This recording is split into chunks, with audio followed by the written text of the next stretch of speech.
My name's Dee Dee Garman. I am from Grays Harbor Public Health Developmental Disability Program. I'm the coordinator. And tonight we're going to talk about people with disabilities being able to succeed in the workforce. And yes, they can. And we're going to talk about the supported employment resources that are available to them. And I have Kevin from DVR and Amy from DDA that's going to also help with us. I just wanted to share for the opening that I am the mother of a daughter with significant disabilities, and when she was exiting school, I was told that she needed to find a job, and I was not very happy at all, and I'm very vocal when I'm happy and when I'm not happy. And through the help of people with disabilities and their families and the county and all of the individuals that believed in all the things that people with disabilities could do, I was able to grow to see that. And so I'm going to show a video. It will be a little bit shocking because some of the words in it is shocking, but I think the message of assume that I can, so maybe I will, really resonates with what I'm trying to say people taught me, was to assume my daughter could do things. If I assumed she couldn't, she wouldn't be pushed to do it. If I assumed she could, then she had more opportunities to be able to have that happen. So if you can. Hey bartender, you assume that I cannot drink a margarita, so you don't serve me a margarita? So I don't drink a margarita. Your assumption becomes reality. And parents, you assume that I cannot live on my own, so you don't encourage me to live on my own, so I don't live on my own. Coach, you assume that I cannot hit harder, so you don't train me to hit harder, so I don't hit harder. And teacher, you assume that I cannot learn Shakespeare, so you don't teach me Shakespeare. Old MacDonald had a farm, so I don't learn Shakespeare. E-I-E-I-O. But hey, if all your assumptions become reality, then assume that I can drink a margarita. Will you serve me a margarita? So I drink a margarita. Assume that I can live on my own. So I live on my own. Assume that I can hit harder. So I hit harder. Assume that I can learn Shakespeare. So, what fools these mortals be! I learned fucking Shakespeare. You assume I can't swear, right? Assume that I can do that job. That I can go to parties. That I can have sex. That I can be on stage. Assume that I can. So maybe I will. So, quite the video, but I have learned so much from people with disabilities. My daughter is nonverbal, so I really value hearing young individuals who have disabilities who can talk to be able to tell me what that is. And so it's been very, very helpful for me. And I think that as a parent, it's been helpful for other individuals with disabilities to be able to hear from another parent how that parent is feeling about it. Because my famous line is, I don't know what it's like to be a person with a disability. And so I'm going to learn from other people who have the disability, but the people with the disability doesn't know all the things it takes to be a parent with a disability too. And like all of our children, they listen to other people better than they listen to the parents. So it's like to hear somebody else say, I understand what you're saying, but these are my concerns. Then it's like, okay, those are my mom and dad's concerns too. So I think it helps to have everybody around to be able to hear that stuff. So of course I didn't think that Lacey could have a job because she did have very high support needs, but I'm here to tell you with the right supports, anybody with low to high support needs can successfully work. You'll see on the one flyer, that's Lacey working, and she had her own Italian ice business. We have Margaret, who has her own Stickum Originals, where they're decals that she puts on things. And then Brett is over here working at Quilt Harbor. So, and how that happens is we have the Division of Vocational Rehabilitation and DDA partner together and bring the supports needed for us to be able to have our loved ones be able to get a job, maintain a job, and if they want to change jobs, they can change jobs too. So then we got the next thing of, oh my gosh, why should I have a job, you know? Well, one of the things that I feel is important is they can earn their own money and be able to spend it. And I know that there were lots of people when we had the shelter workshops, that they get that paycheck and they were just so proud of that. And it was their own money to spend. And there's empowerment that comes from that. And also, you build relationships at the places you work. And I believe that's a safety thing as well, because you have other people that are around you that are not paid to be around you. And if you don't show up to work, or if you show up to work and you seem to be a little bit down, they may talk to you, hey, what's going on? And that's, for me as a parent, it's like, I want to know that there's people out there kind of having eyes on my loved one other than just paid staff. Then you also I believe that people with disabilities working in the workforce is also for the individuals they work with, because it knocks down the barriers and the stigmatism that comes along with people with disabilities, that they can't do things. I mean, and since the 50s and 60s, we've been proving that people with disabilities can learn and do all these things. And so and they see them as people, and there's so much more to our loved ones than their disabilities, their personality, and all the things that we cherish about them. Everybody else gets to see that too, and it starts to make them embrace people with disabilities of all abilities. So I think it's a win-win situation. You see here Brianna, she works at a custom framing place, and Sarah, she works at Elma Farm Stand. So we're just kind of highlighting some of the people in Grace Harbor that are actually working. So the other thing that we worry about is, will it affect my benefits? Because, you know, we don't want our kids to lose the benefits that they're going to need when we're no longer here. And so it's a yes and no situation. It's yes, they'll lose a little bit of them, but their job will make up for that more. And there's a thing called benefit analysis that DVR does, as well as some of the agencies can hook us up. There's another place we can do it. And it can kind of tell us how many hours can they work without affecting their medical benefits. How is it the earnings going to affect their Social Security benefits, and strategies to how to maximize income and support. So we have that support, because Social Security does want our loved ones to work. And there are programs out there. There's like ABLE accounts. There's special needs trusts that can help you with those money things. So between DVR and DDA, your case manager, we will work with you guys to make sure their benefits are still there and everything. So then it's like, how do you get started on this employment journey? Well, if you're a person who's 14 to 22, you could contact Carla at the Grace Harbor County Public Health. She is our transition specialist. If you're over 22, you can contact me. If you are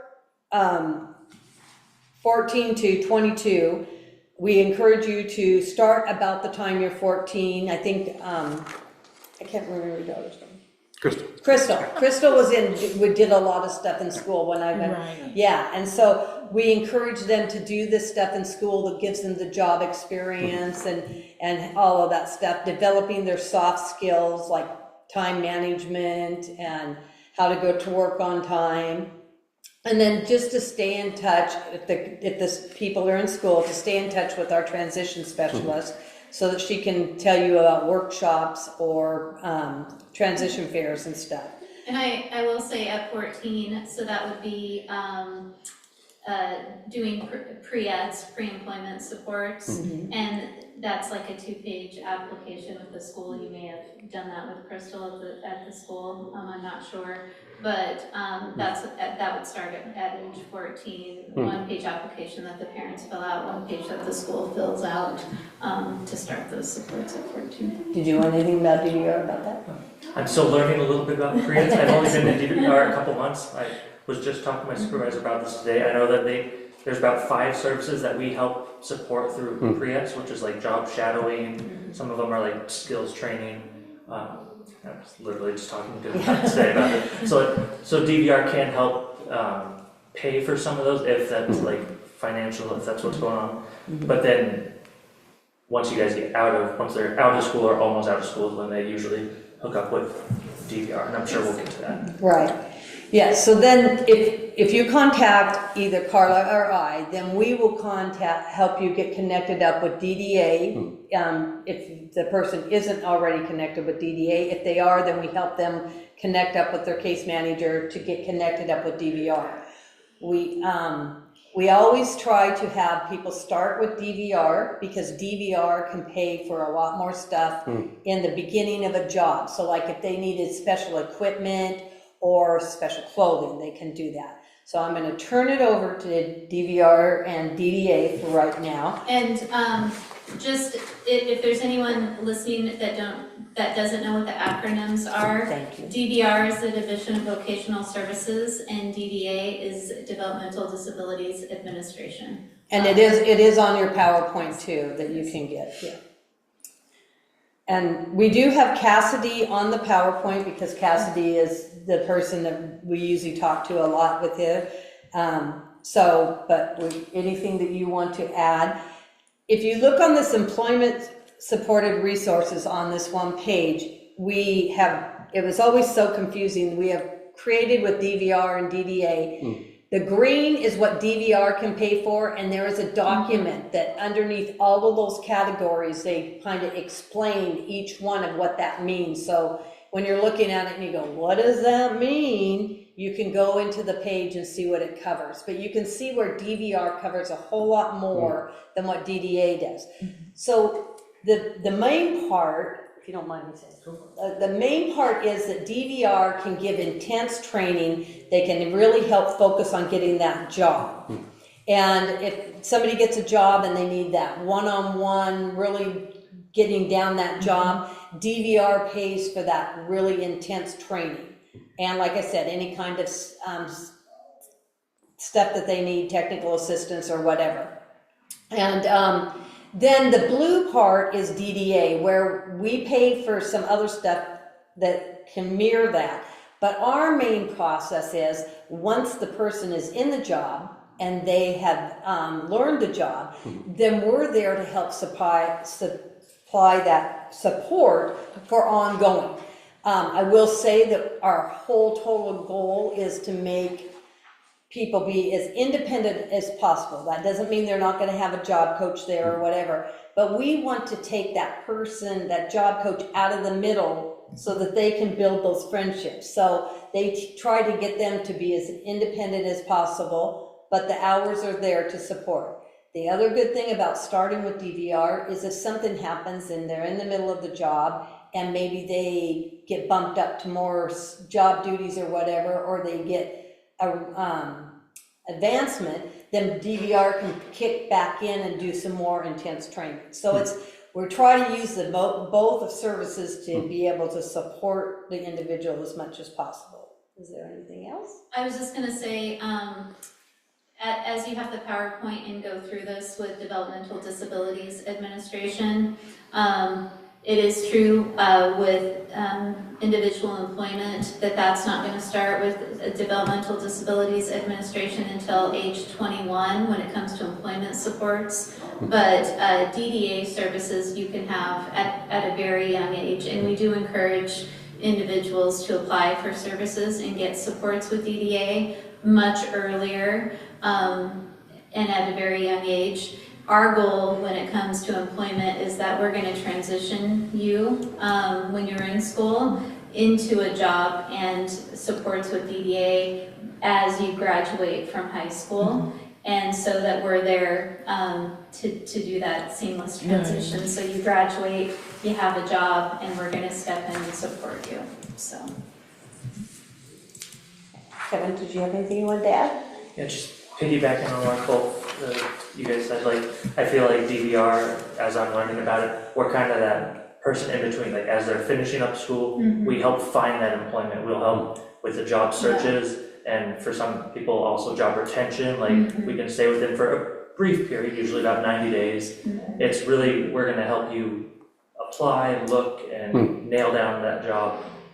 And again, we're not pushing them into any job they get. We talk to our people and we wanna gain good employment for them to be successful and long-term. Yeah, and you guys do job shadowing, community-based assessments, so that they can kind of go out there and see. Because, I mean, all of us never knew really what we wanted to do when we got out of school. So it's like it's a learned thing. So they go out and they try different things and stuff like that. They have internships too. So once you're connected up with DDA and DVR, they then have individual supported employment agencies. And these are our two local ones, is CAP and Morningside. And there's contact numbers to be able to get a hold of these individuals. And like Kevin was saying, they focus on both DDA and DVR. The focus is on the person's strengths, their gifts, and their interests. We're not going to pigeonhole them and say, you need to work at fast food, you need to work at, janitorial. It's all about what they're interested in, because that's when you're going to be successful for all of us. And so then they match that with the businesses where they can thrive. So a lot of times the jobs are what we call carved or custom. They'll go into the agency and say, this person can do, they're very numerical organized, they're very organized.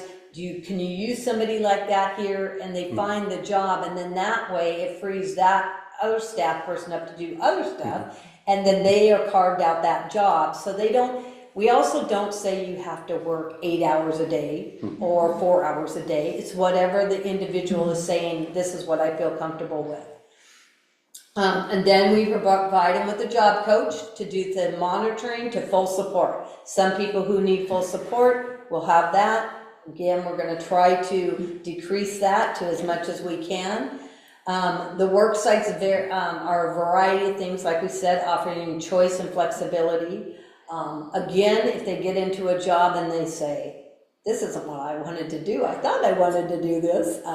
I just heard a funny story today when I was at a person's plan, and this person said, I can do lots of stuff. I can do stuff outside. And then, he said he could do work in the restaurants and he could do kitchen work. But then he was picking up the silverware like this, and the coach said, what are you doing? He goes, it's dirty. So he realized that he didn't like working in that was dirty. So then he said, but I think I can do construction because I'm like outdoor stuff. And she said, then he picked up this piece of wood and it had bugs and stuff on it, and he threw it up in the air.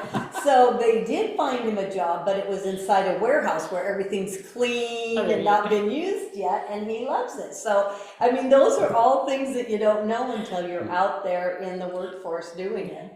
And then, this is so important, it ensures that wages are a minimum wage or above is what we make sure that they have, so. And I'll say too, like, there's such a variety of different types of jobs based on being person-centered. Right. For example, like, we've had clients that have worked in a furniture store with a job coach that does hand-over-hand assist for dusting. And the client works just very minimal hours, because that's what their ability is, right? Or another client that was delivering coffee and was only able to sit in the car in the passenger seat, and the customers would come out and get the coffee from her because that was her ability, and that's kind of what they fashioned the job for. And other clients that can work almost up to 40 or 40 hours a week and do that for 20 years. It just kind of depends. And then clients, think of it like, hey, I can clean like the best of them, but do I want to do that for my full-time job? No. So that comes from that exploration of like, okay, what are you good at?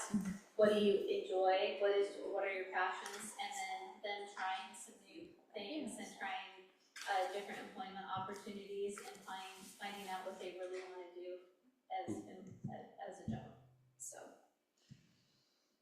So I also wanted to point out when Amy is talking, this is Daniel. He's worked at Safeway for 20 years, and that's him receiving his PN. So that longevity and the whole spirit of friendships that he's gotten there. People have come and gone, and Daniel's there, and so he has got lots of friends out into the community. So I just wanted to point that out. And then again, like what Amy's talking about, we have this chart that shows that, that we have a range of different people doing different things, like medical, we have people out medical, we have people in the food services, we have a self-employment, people who are doing labor work. So we have Jessica, who works at the Elks Lodge. She helps do the maintenance and the janitorial over there. We have Brendan that works at Geppetto's, and he does, helps with the pizza boxes and the janitorial there, but he also has a second job that he works for, what is that ice cream place? In money? No, in Hopeland. Yeah, Buddy Moose. Buddy Moose, yeah, so he has two jobs. So individuals can have more than one job too, if they're like, I don't have enough hours here and I wanna work here too, they can do that as well. And then we have our lovely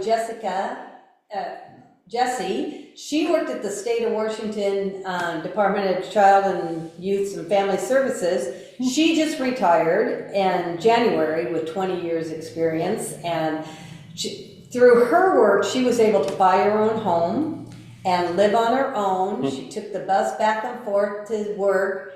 And then again, life changes, so now she is in she sold her house and she's living with more support needs. So it's just great that, you know, people are able to have those other choices that everybody else has. Then we have Brad, who works at Walmart. He's been there for quite a while. Brad has had different jobs for longevity at all jobs, but I think he's found his real niche at Walmart. He's very friendly and does great. And this is Louisa at Home Depot. Louisa has really loved that too. She gets great customer service. So then, if you look at this, right now, this was in November, we had 52 places in Grace Harbor that are employing people with disabilities. That continues to change. Sometimes different businesses will drop off because we don't have a person that meets that need anymore. They've moved on to other things. But I'm just so happy because we went from one place, one shelter workshop where everybody went there, to 52. Same thing with group employment. We went where they had 2 or 3 places they went to, and now we have 52. And I just feel that the whole awareness for people is just out there so much more. So we have Rosalia, who works at Mazalon, and she wipes off the menus for everybody, keeping everything clean and sanitized. And then we have James, who works out at the Ocean Shores Community Club. We usually try to find jobs where they're close to home, so the transportation is good. We have Anna at Tinderbox, and we have Chad at Jack in the Box. And he has really moved up. He started just in the food services, and now I think he's actually kind of an assistant manager in the kitchen. Oh, good for him. Yeah, so that is great. So I'm just kind of trying to highlight everybody, but again, they do a lot of self-assessment. They identify the type of jobs or career that might excite the person. They consider their hobbies, their strengths, their skills, and it's all about what they might want to develop. They may not even have certain skills that they say, well, I don't have that skill, so they say, but I wanted to have this job, and they say, but for that job, we've had to develop that skill, so we work on that skill. And I think we talked about gain experience, but through job shadowing, internships, volunteer opportunities, and firsthand experience. They also build resumes. They help them learn with how to do interviewing with people. And so we have Brian, who works at Duffy's. And then we have Andrea, who works at the flower shop. We have Craig, who also works at Walmart. And then we have Angela, who works at Warm Company, and she's another one of the people who have 2 jobs. She works at Warm Company, that's the quilting place. They make the quilting batting, and then she works at Quilt Harbor as well, making quilts for people. So she has 2 jobs. And then we have Carmela, she's at the YMCA. We have Andrew, who worked at All Wrapped Up. Patrick, who worked at Grocery Outlet. Austin works at Marnie's Pedal Pushers in Montesano, and Stephanie at the DSHS. And then we have Tracy, who works at Dairy Queen, Raymond, who works at McDonald's, Justin, who works in Seabrook in the laundry department, helping them with all their laundry stuff. Dawn works at Westport Inn, helping with the housekeeping and stuff. Jesse also works at Walmart. Sierra works at Promise Daycare. And Jack worked at Cosmo, and I have to say, Jack really bonded with the people there. He was the head of their golf team. They had a golf team. He would organize all the people who, when they went to do their golf stuff. Then we have Kaylee, who is also at Walmart, and Diane, who is at McDonald's. I think Diane is like 70 years old, and she loves working at McDonald's, and McDonald's people love her being there. She's just, we honored her just this last year. And then we have Riley, who also works for the Washington State Department of Child and Youth and Families. And she's done great. She doesn't need very much support at all and loves her job. Brian at Grace Harbor College, he's worked there for quite a while. They had got great support team there. And Catherine is at Arby's. And Sean is at the Seaside Liquidation Outlet and Fresh Market. And one of the situations where somebody else had tried to go to that position and did not like the smell of fish at all, but Sean said, pick me, I'll go, and he loves it. And Just goes to show you there's certain jobs for everyone. that's right, yes. And so then we have Scott. He has worked for Swanson's for 12 years. Prior to that, he worked for Les Schwab for I think about 10 years, helping with the tires and stuff. And then we have Steve at Quinault Beach Resort. He's been there 18 years. And Peter has worked at Coastal Community Action Program, CAP, for 15 years. So that's just to show you what we've been able to do. This is such a great program. And they proved me wrong when I told them that my daughter would never have a job when she ended up having her Italianized business. And she ended up, DVR helped with that. They helped us to be able to get it started. And she ended up having 2 trucks and 2 push carts. Her job was, for Lacey, she liked to be going all the time because she had been going. She liked boys. She liked loud noises and people. And so her father found this Italian ice cart push cart thing that she could do at events. And so Lacey would take her wheelchair and have the samples in it and would go around with her job coach and pass out the samples and then tell them where to go to get it. And she would hire staff that would scoop up the Italian ice. And all of the staff was around her age, so it was her peers. So their friends all came to the booth and talked, including boys. So Lacey liked that. And and so she had, by the time she had to close the business because of health reasons, she had the 2 carts, the 2 push carts, and she also had 14 employees at one time. Oh my goodness. Yeah, it saddens me that she doesn't have that, because that's the happiest I've seen her. And I was just sharing with Amy that with her business, it was so great because she got out of the house. She wasn't around me, and I didn't go with my 2 sons to their job, so it's like, thank God I'm out of here without her. And the one thing is that one of the people was head of the director of DDA at that time. Her name was Linda Rolfe, said to me, she should be doing everything that everybody else is doing at her age. And so I literally took that on, and I have my stories about community inclusion, this type of that. But I really honestly believe that we all want our loved ones to have a life separate of us, because chances are we won't be here. And I believe that jobs help them to have those other people in their lives that will say something when something doesn't look right. So in here I say, employment is more than a job. It's about being part of a team and feeling included and knowing that your work is valued and receiving a paycheck for the work to enjoy things in your life. And I remember when this was going on after Lacey had her job and the shelter workshop was closing down, and there were these 2 young men and they had significant needs, and somebody said they'll never find a job in the community. And I was so thrilled because they did. One of them found a job at GameWorks because he liked to do the games, and so he would go in and wipe down all of the table things where they looked at the games and everybody puts their fingerprints.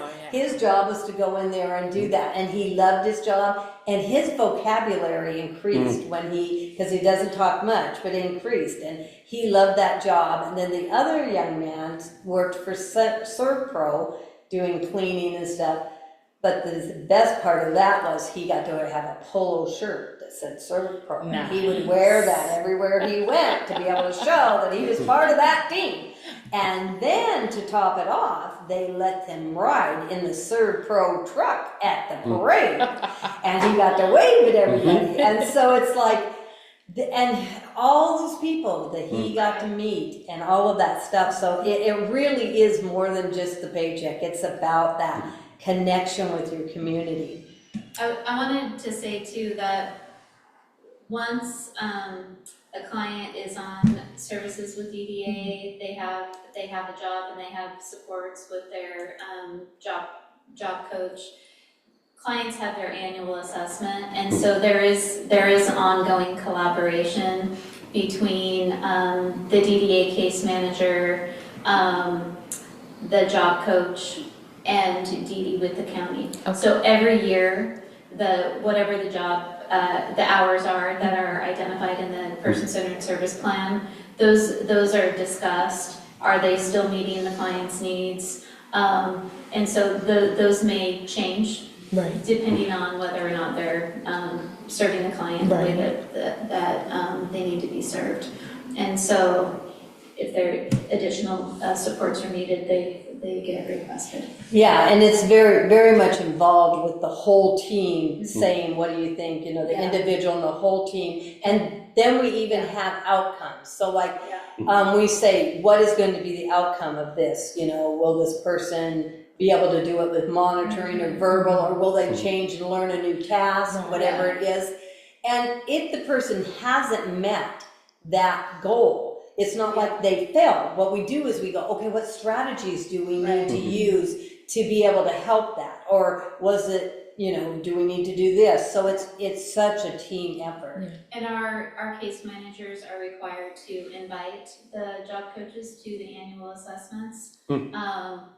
Most of the time they attend. If they are unable to attend for whatever reason, then they collaborate and ensure that the job coach is able to participate and add input into the annual assessment. So, And with DVR, we pick a job goal to start, and that's usually that's a job title, and that's what we instruct the job coaches to help them go learn these skills, apply for these type of jobs.